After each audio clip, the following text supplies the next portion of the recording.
chicos de sexto CEGEM. Bienvenidos a la clase online de Derecho. ¿Cómo están? Me da mucho gusto poder conversar con ustedes a través de este medio. El día de hoy vamos a hablar del derecho penal, una rama que sin duda a la mayoría nos atrapa. Porque ¿cuántos de nosotros no hemos sabido que un familiar o un conocido ha tenido algo que ver con el derecho penal, voluntaria o involuntariamente? Vamos a definir el derecho penal como la rama del derecho público que se encarga del estudio del cuerpo del delito y las sanciones impuestas a la conducta delictiva. Vamos a precisar en primer lugar que cuando hablamos del derecho público nos referimos a las ramas en las que el Estado va a intervenir de manera directa. En esta materia lo hace con la intervención del Ministerio Público como órgano persecutor del delito en México. Cuando hablamos del cuerpo del delito, nos referimos al conjunto de elementos objetivos o externos que constituyen la materialidad del hecho que la ley señala como delito. Es decir, el órgano persecutor del delito, como el órgano jurisdiccional, van a hacer un checklist de los elementos que ocurren alrededor del delito para determinar si existe o no. Y las sanciones impuestas a la conducta delictiva las vamos a analizar más adelante. Bien, veamos ahora el concepto de delito.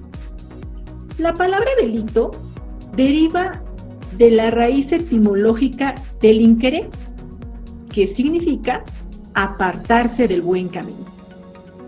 También el Código Penal del Estado de México, en el artículo 6, lo define como una conducta típica, antijurídica, culpable y punible. Cuando hablamos de la conducta típica, nos estamos refiriendo a que se encuentra esa conducta descrita por la ley. Cuando decimos antijurídico, se entiende fácilmente, ¿verdad? Se refiere a que es contrario a lo que la ley señala. Cuando decimos culpable, se refiere a la intención con la que se quiere cometer el delito. Y punible, que tiene una sanción previamente establecida en la ley. Pero, ¿quiénes son los sujetos que intervienen en el delito? En primer lugar, encontramos al sujeto activo. En nuestro contexto, podemos identificarlo como el agresor, el indiciado o el imputado. Sí, con I. El sujeto activo va a ser el que realiza la acción delictiva. En segundo lugar, vamos a tener al sujeto pasivo, que es la persona en quien recae la acción del sujeto activo. Y vamos a conocerlo en nuestro contexto con el nombre de agredido, víctima, con C, no con S, u ofendido. Bien, entonces, ¿quiénes son las partes que intervienen en un delito?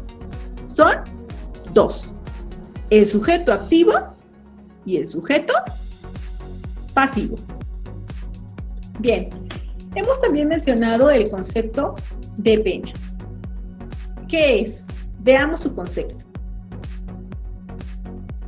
Condena que impone el Estado por conducto de la autoridad correspondiente al sujeto de un delito, imponiendo una sanción pecuniaria y o privativa de la libertad, previstas por la ley mediante sentencia dictada al culpable de una infracción penal.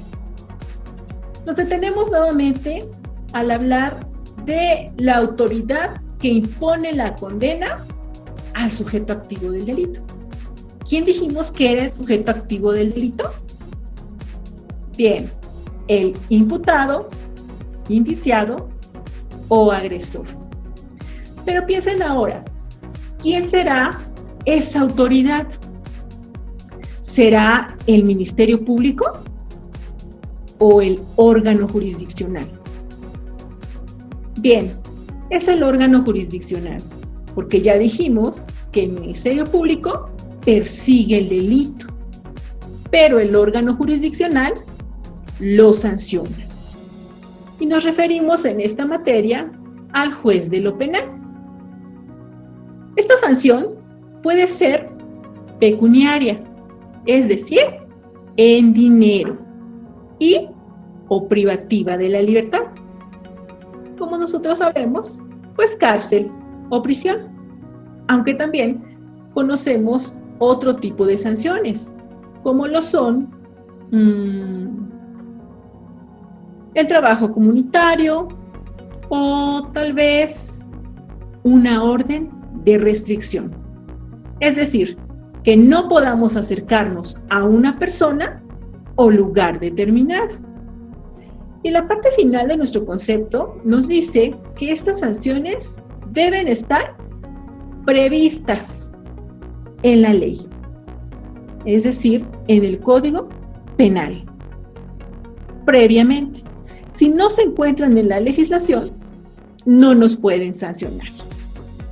Finalmente, hablemos del bien jurídico tutelado. Este es el interés que protege la ley. Pensemos en delitos que ustedes conocen muy bien. Por ejemplo, en el delito de robo, ¿qué estará protegiendo la ley? Muy bien, la propiedad. Ahora, en el delito de homicidio,